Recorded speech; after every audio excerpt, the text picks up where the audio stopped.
Fake news. It's a phrase that's been used so much recently that it's even made it into the dictionary. At a time when so many people, especially the young, get their news from sharing stories through social media, it's becoming increasingly difficult to tell what's true and, well, what's fake. Now the BBC is launching a scheme to help school pupils tell the difference. Here's our media editor, Amol Rajan. So many sources of news, all fighting for our attention. But how much of this can we actually trust? For centuries, the news has been delivered in bundles, whether TV bulletins or printed newspapers. But these sixth formers from the Leigh Academy in Kent don't watch the news like you do. Do you think there's a chance that... These guys devour news on their mobiles and spend 3 hours a day on one platform in particular. So how do you consume news every day? I'll be honest, it's mainly through Snapchat. Put your hand up if you're on Snapchat.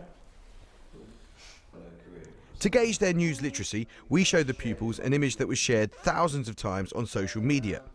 It depicts a Muslim woman after the Westminster Bridge terror attack. Yeah, she seems like she's not caring, or maybe she saw it and she doesn't really want to take notice of it. But this was fake news.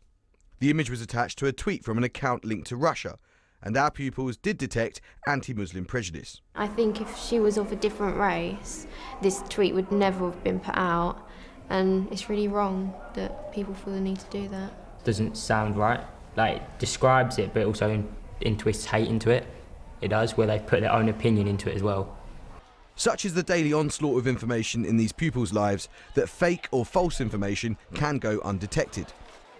We still don't know the scale of fake news and misinformation online here in Britain. But what we do know is that teenagers are glued to screens, swimming in an ocean of truth, falsehood and everything in between. Many of them already have excellent judgment about the news, but few know the real sources of deceit online. In America, the Senate has received examples of fake news promoted by Russia. Many fear that this threat could erode democracy closer to home too. We have to wake up and understand that the way people receive facts has changed. We have to teach people to discriminate, to give them the tools, in other words, to be a citizen in a political democracy.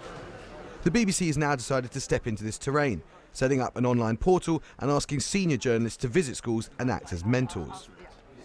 On the issue of combating fake news, it seems young and old are united. Education is the key. People don't know it's unreliable, and without education on it, and without knowing the signs, then you'll believe it. And you can go out in the world and actually talk to people about your opinion that's formed on, well, fake information.